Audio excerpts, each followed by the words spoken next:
Sorry, I was blowing my nose. Hey, hi, everybody. What's up? What is this? What's this? I don't know what this is. Let me see what to talk about. I guess I'm gonna talk some about the news. I guess just um. Let me get ready.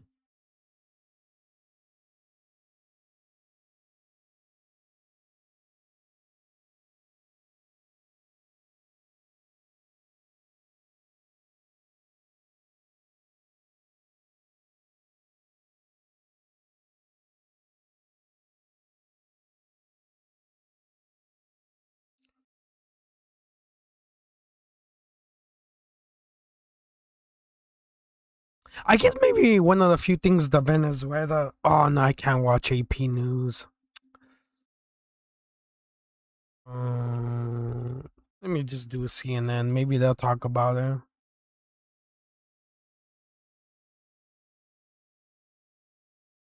Yeah, there was a huge earthquake. We are getting images of the moment the quake struck, terrifying families fleeing into the streets. Venezuela, I think.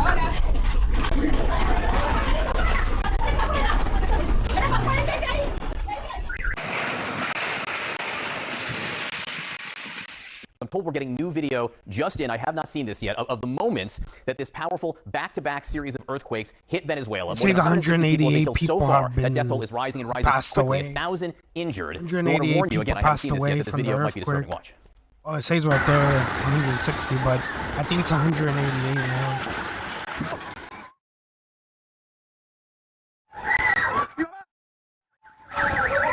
All right, you can see there. I don't know where the video is from, if that's from Caracas or LaGuardia, where it struck much more powerfully. Okay, it's from a different place. But again, you can see the power, the suddenness, and the fear of everyone who was in that. I don't know if that was the first quake or the second one. Either way, it has been devastating. The epicenters located along Venezuela's northern coastal region. The 7.2 and then 7.5 magnitude quakes struck less than a minute apart. The second one, the strongest to hit the country in more than a century. The damage, catastrophic, and it's widespread. Buildings collapsing, an untold number of people trapped in debris. A witness describes the scene. I was here when I managed to get dressed. He helped me, and all the walls were cracked. We managed to open the door however we could. There was a cloud of smoke that wouldn't let us see. And when we went downstairs, the scene was like a horror movie. We had to climb over the rubble and everything. The building superintendent with a baby and all the neighbors coming down. But from that building, I only saw that one family got out. With us now, Norris Soto, a journalist and international correspondent on the ground in Caracas at this moment. Norris, if you can hear me, the connection is hard to get. We're lucky to have you. I'm going to keep you on as long as I can. Can you tell me what you are seeing this morning? Well, this morning I was able to go out on the streets. What we've seen is a lot of empty streets. I mean, nobody is going out to work. Many businesses are closed. But if you look at the zone where the impact was greater, either in Chacao, you can see people camping outside on the squares, on the public squares, on the streets, because they were either afraid. We are following breaking news in Venezuela, where right now search and... Yeah, it's like 188 people passed away. There was an earthquake too in Northern California. Oh, I shouldn't have been recording this. Should I go back? Nah, I'm just... Yeah, so in Venezuela, there was an earthquake. 188 people passed away. Yeah. And in Northern California, in Japan, too. Like, in Japan, in Northern California, there was an earthquake. I've seen that in the news.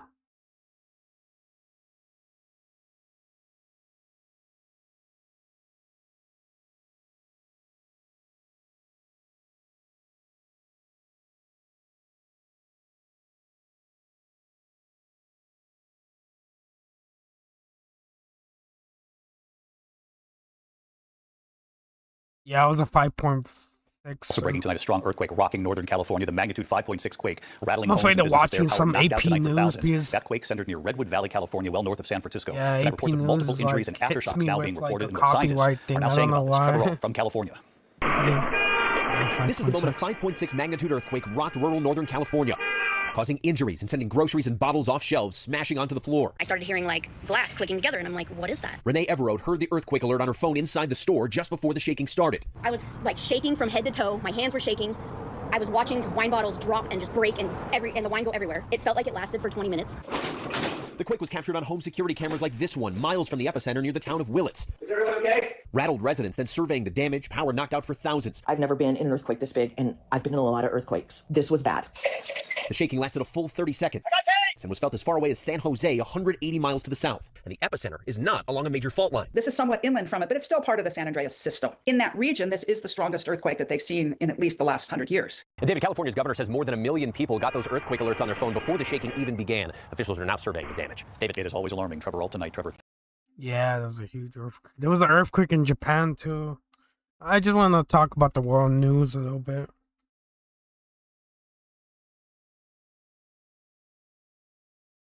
Yeah, 6.9, but I think it was off the coast of yeah,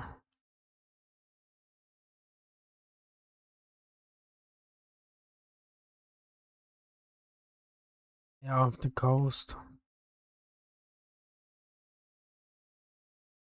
Nah, I'm not gonna watch Associated Press. I'm afraid of watching Associated Press. They're gonna hit me with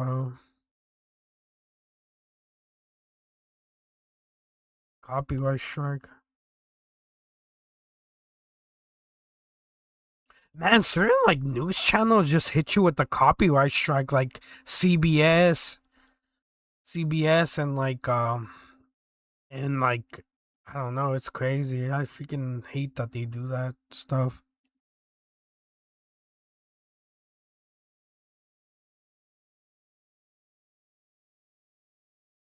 A 7.1 magnitude earthquake rocking Venezuela, and separate quakes reported in California and Japan. I want to show you some of the video. We are just now getting into this. These chaotic moments on the streets of Caracas, dust filling the air after the capital there in Venezuela felt that intense shaking. You see people walking around, some of them looking confused. A baseball game coming to a halt. People running for safety. You see the light fixture up there swaying. People running for safety to the center of the field. Just hours before that, we saw a 5.6 quake hitting Northern California, knocking shelves of food to the ground. We're also following a 6.9 quake in Japan with tsunami advisories in effect there. There's a lot going on, lot to watch. We've got Bill Karen standing by. But I want to start with Aaron Gilchrist joining us now because it seems that the most significant of these is the one that just happened late today in Venezuela. Aaron, what do we know about the possibility of any injuries, about how people are doing there? Less than an hour ago, this happened, Hallie, and at this point, there aren't any reports about any serious injuries or any major damage having happened here. But obviously, a 7.1 magnitude earthquake is a major earthquake, and this was one that happened a little after 6 o'clock Eastern time, apparently in the northwestern part of Venezuela, so putting it very much near the coast of Venezuela, the Caribbean coast of Venezuela. There are reports that there could have been some of the shaking felt in parts of Colombia, and as you've been saying, this video that we're seeing now out of the Caracas area, which is more than 100 miles away from where we believe the epicenter of this earthquake was, and still we see the shaking. You see people who felt that shaking running into the streets, getting reports about buildings with cracks potentially in some of these buildings. We've been hearing reports about bottles being knocked off of shelves in stores in this area, and obviously people very much concerned about their safety, running into the streets, trying to get to safe spaces, potentially to open spaces in case there were any buildings that might collapse. And again, at this point, an hour after this earthquake happened, we are not getting any reports about any buildings that have collapsed or seen any major damage or any reports about people having been injured. Hallie, there are alerts that have been posted by the National Weather Service in this country about the potential for tsunamis in this area. An earthquake of this magnitude near the coast could potentially send waves to neighboring one of the things I want to islands. talk about too is this Supreme Court SCOTUS decision of that they're allowed to like that the U.S. border is allowed to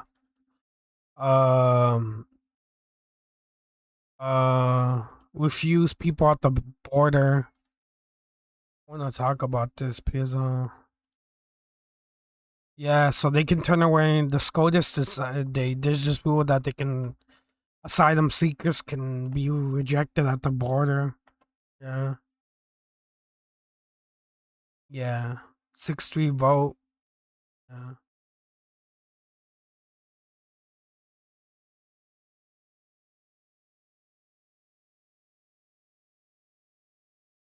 Yeah, they're gonna get rejected here. Let me zoom in more because I don't know why this thing is like so not zoomed in. Asylum. Yeah, the Supreme Court, the SCOTUS just announced that they can turn away anybody at the border. Yep.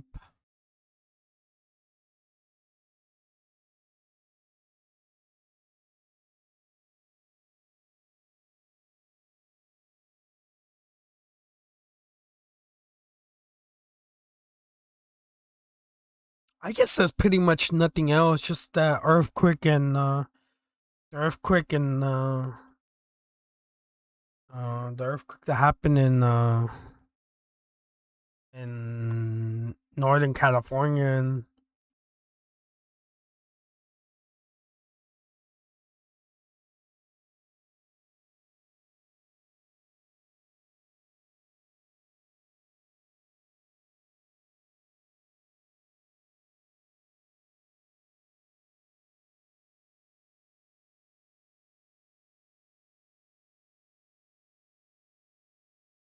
I guess he ended some kind of like protections against Hades and people from Syria too.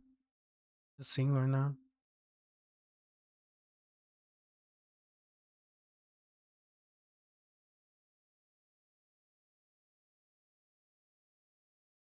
Yeah, pretty much that is SCOTUS of the.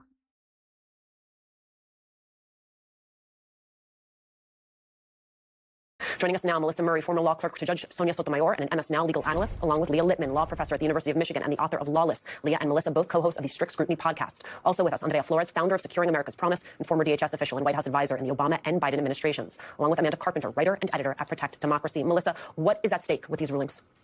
Well, everything is at stake in these rulings. As Justice Sotomayor said in her dissent here, this is absolutely catastrophic and consequential. More people will die at the border. This is part of a bigger trend, Alicia. Over the course of the last week, the courts issued a number of rulings. They all amount to one basic thing. Regardless of whether Congress has enacted statutes that provide certain legal protections for various groups, those protections are effectively nullified and unenforceable under these courts' rulings. They are basically parchment promises. We have an asylum law that basically guarantees that individuals seeking asylum will not be turned away from the United States. That was passed in the wake of the Holocaust and the fact that we did once turn away asylum seekers from Nazi Germany, and those people died horrible deaths at the hands of the Third Reich. We were trying to not repeat those mistakes. Now the court has effectively said, if the United States government artificially imposes limits on those who may enter the United States seeking asylum each day, if you are on the other side of the border, right at the U.S. border, if you have not been admitted, you cannot go forward and seek asylum, despite the fact that those statutory protections for asylum seekers exist. On Tuesday, they issued a decision in a case involving a statute that protects the religious rights of prisoners, that those rights are not enforceable if prison officials do not consent first to be bound by those laws, which of course no prison official would do. So the court is taking these protections that Congress has provided and effectively nullifying them and rendering them unenforceable. Andrea, the TPS decision that we're talking about, related specifically to protections for Syrians,